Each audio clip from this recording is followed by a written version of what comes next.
Welcome to Spinsterhood. My name's Jill, and I'll be your guide.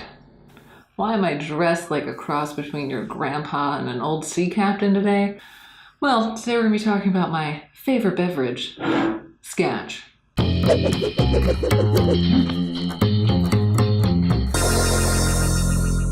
Scotch is kind of having a moment right now. It's kind of like kale, I guess. I don't know. Is kale still having a moment? I'm not really sure because I don't eat it because I think it's gross.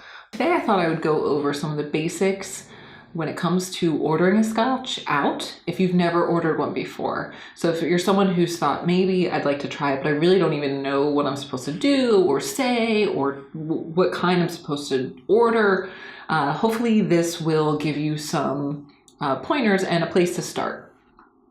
So the first thing is there are different kinds of Scotch. Now, Scotch itself is whiskey. It is whiskey, but it's distilled and matured, where else?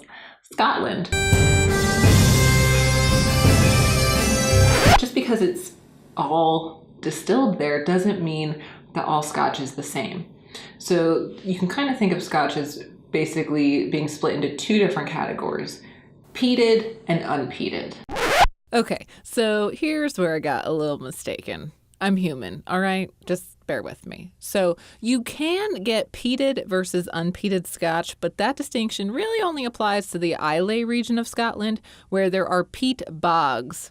If you're named Peat Bog, hello and welcome. Peat itself is a turf, and so they use the turf in the distillation process, and it produces a really smoky flavor in the Scotch. But since Scotland has 6 style regions, the peat designation is misleading. Just know that each region produces a Scotch with its own flavor characteristics, and it's best to try one from each region to find which one you fancy the most. You may have heard of a lot of people order their Scotch neat, or even their whiskey neat. What does that mean, right? Well, neat just means that they took it from the bottle, they poured it in the glass, and then you're drinking it. That's it.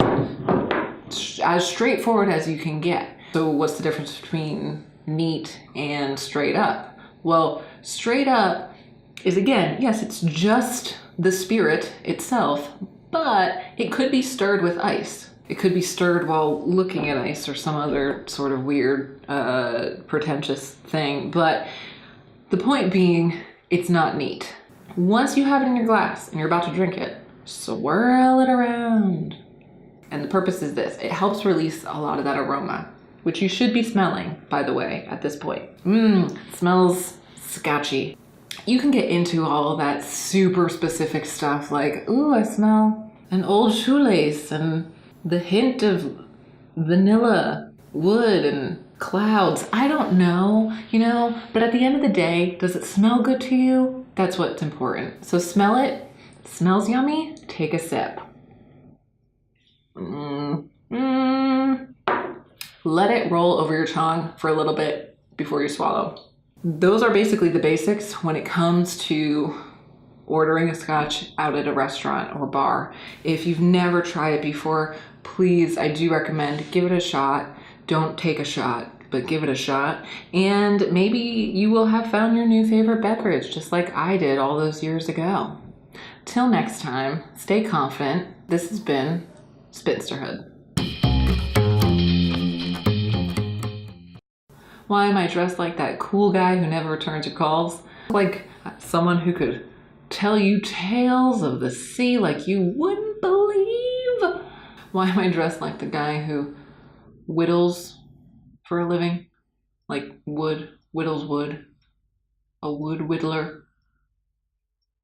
Great.